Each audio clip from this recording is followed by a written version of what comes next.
Smoking is injurious to health. It causes cancer. ধূমপান স্বাস্থ্যের পক্ষে ক্ষতিকারক। ধূমপান ক্যান্সারের কারণ।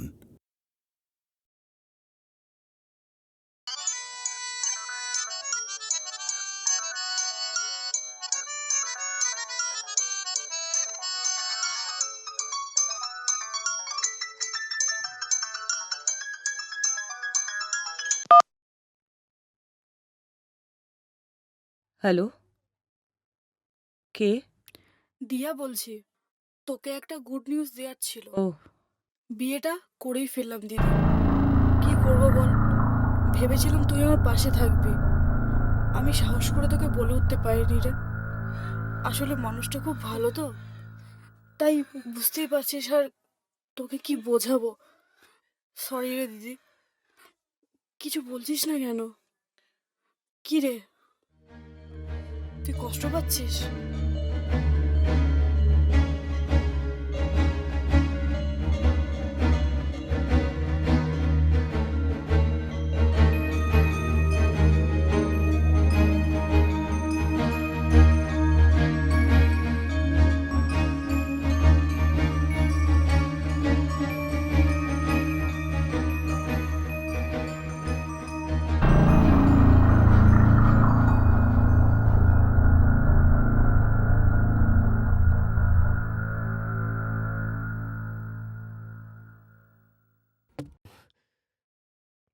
এখন আফসোস করে কি হবে?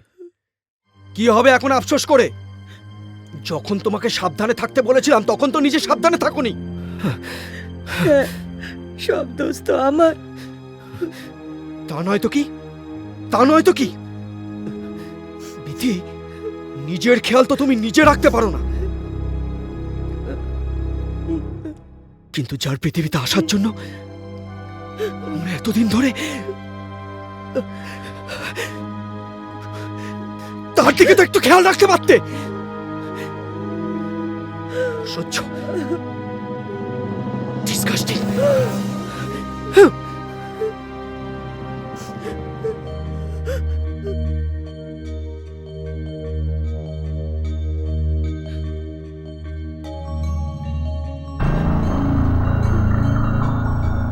শোনো তো না, তুই ডক্টর হয়ে যতই সাজেশন দে, বাট আই এম শিওর যে আবার আমাদের যদি ইস্যু হয় আমাদের মিসক্যারেজই হবে। সমরেশ, মানুষের জীবনে দুর্ঘটনা ঘটে আর সেটা মেনে নিতে হয়। আরে তুই ছাড় তো, ছাড় ছাড়। ওর বোন দিয়াকে তো দেখছি, দিয়া যথেষ্ট সচেতন।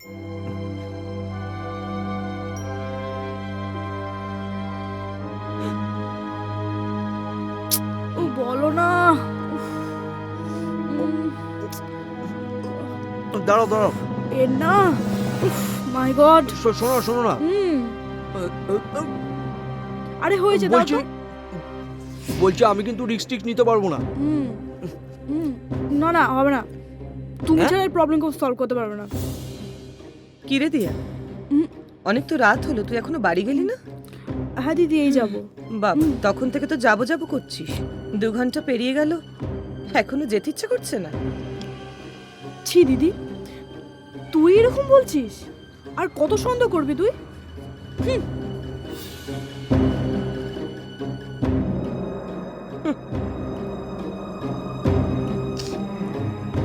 মিথি, আমার কি মনে হয় জানো, যে কাউকে কিছু বলার আগে তোমার ভাষাটা সম্বরণ করা উচিত। আমি সব বুঝে ফেলেছি বলে?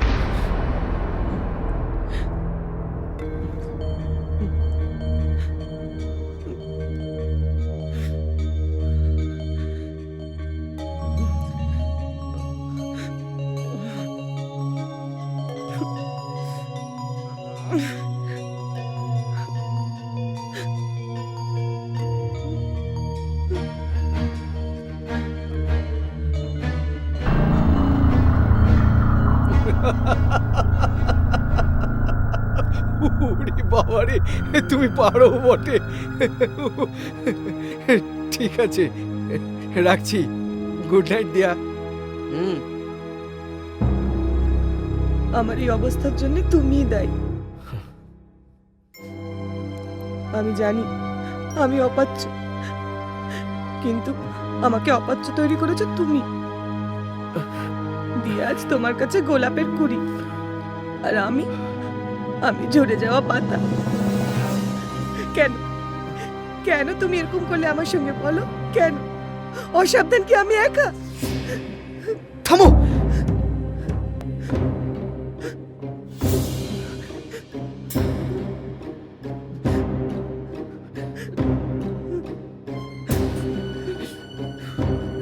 Bithi, Bithi, it was an accident! Bullshit!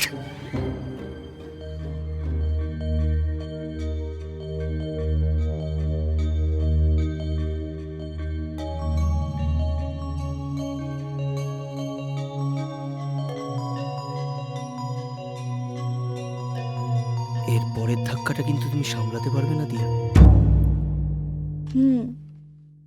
কোনো পুরুষের ক্ষমতা নেই যে দিয়াকে বশ করবে, বুঝেছো? তাই বুঝি? আচ্ছা, তোমার দিদি কিন্তু খুব স্ট্রিক্ট।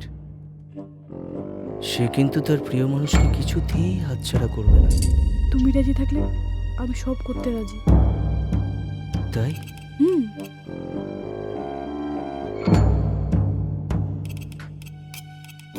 সত্যি বলছো? আমার উপর তোমার এত বিশ্বাস?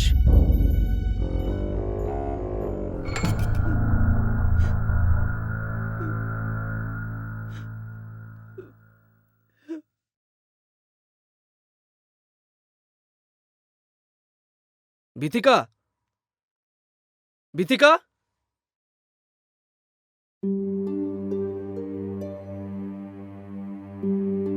না না, আর না। অনেক অপমান অপবাদ সহ্য করেছি, শেষে কিনা দিয়া দিয়া আমার সংসারে ভাগ বসাবে? এটা কোন সমরেশ? সম্পূর্ণ অচেনা প্রতারক স্বার্থনিষ্ঠ এক ব্যক্তি। না না, অনেক হয়েছে আজই। খবরটা নিশ্চয়ই শুনেছো?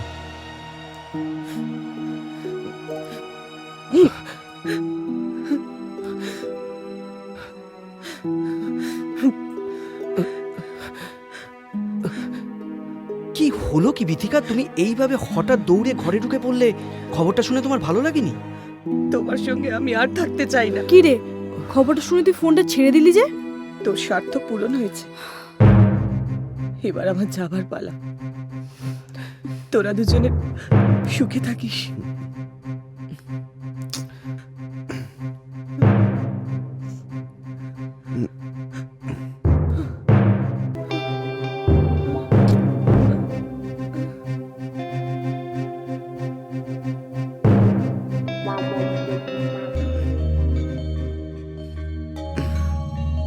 সরি দিদি, আপনাকে না জানিয়ে আমি আর দিয়া বিয়েটা করে ফেললাম।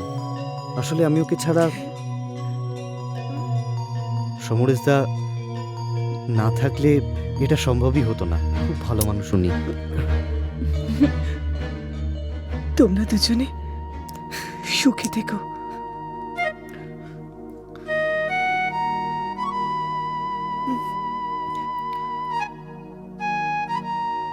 দিয়া, বল দিদি। দিয়া, দিয়া,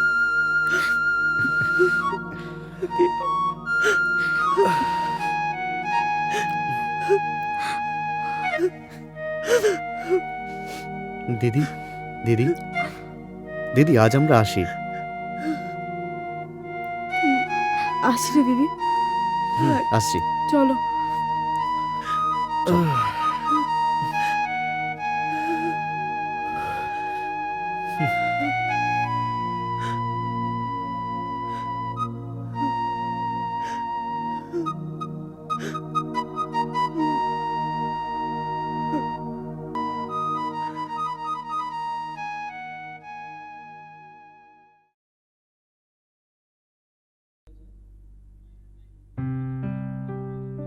আসলে দিয়ার মধ্যে আমি আমার মৃতা বোন দিশাকে খুঁজে পেতাম। তাই দিয়া যখন বলল যে ও অনিন্দকে খুব ভালোবাসে এবং অনিন্দ ছাড়াও কাউকে বিয়ে করবে না, তখন আমার চোখের সামনে দিশার অতীতটা ভেসে উঠল। বাবা মা যদি সবকিছু মেনে নিত, তাহলে আজকে দিশা হয়তো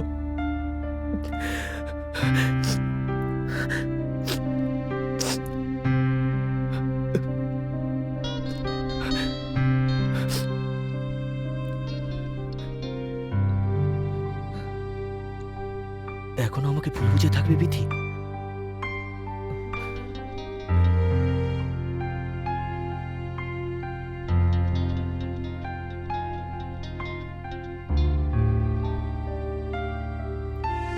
এরপরে ধাক্কাটা কিন্তু তুমি সামলাতে পারবে না দিয়া।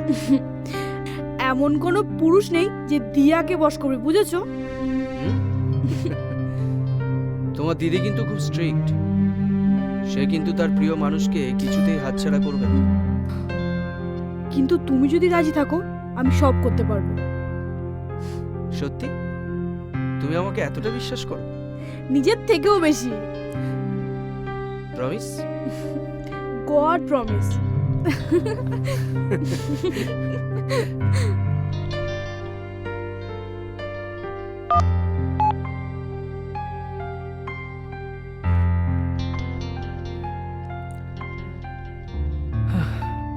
হ্যাঁ অতনু, তুই একটা কাজ কর, তুই কালকে একবার আমার বাড়িতে চলে আয়। হ্যাঁ, আমার কিছু ভালো লাগছে না অতনু, প্লিজ। মানে আমি এই ব্যাপারটা থেকে মুক্তি চাই। হ্যাঁ, তুই আয়। রাখছি।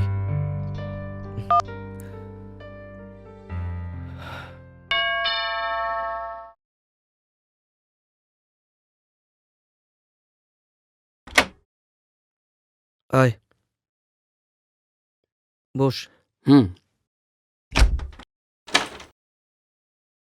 বৌদি, বৌদি। কে? ও অতনু? হ্যাঁ হ্যাঁ বৌদি, একটা সুখবর দেব বলে তোমার কাছে ছুটে এলাম। কি রে সোমু, খবরটা যখন তুই দিবি ঠিক করেছিলি, বেকার বেকার আমাকে ডাকলি কেন? এটা কিন্তু ঠিক নয়। ও আমায় অনেক দিন হলো গুড নিউজ দেওয়া বন্ধ করে দিয়েছে। যাকে, তুমি কি বলতে এসছো সেটা বলো। না বৌদি, আমার মনে হয় এটা বলার অধিকার একমাত্র সমরেশেরই আছে। কি রে বল। আমি জানি বিধি, আমার উপরে তোমার অনেক অনেক অভিমান, কিন্তু বিধি, এই সব কিছুর জন্য কিন্তু আমি দায়ী নই। আর এটাও আমি জানি, আমার প্রতি তোমার যে সন্দেহের দৃষ্টি, সেটা হওয়াটাই স্বাভাবিক। তার জন্য আমি দায়ী নই। আজকে এই সমস্ত সমস্যার সমাধান করবার জন্য আমি অতনুকে এখানে ডেকেছি বিধি। আমিও একটা সিদ্ধান্ত নিয়েছি বিধি। সিদ্ধান্তটা হলো, তুমি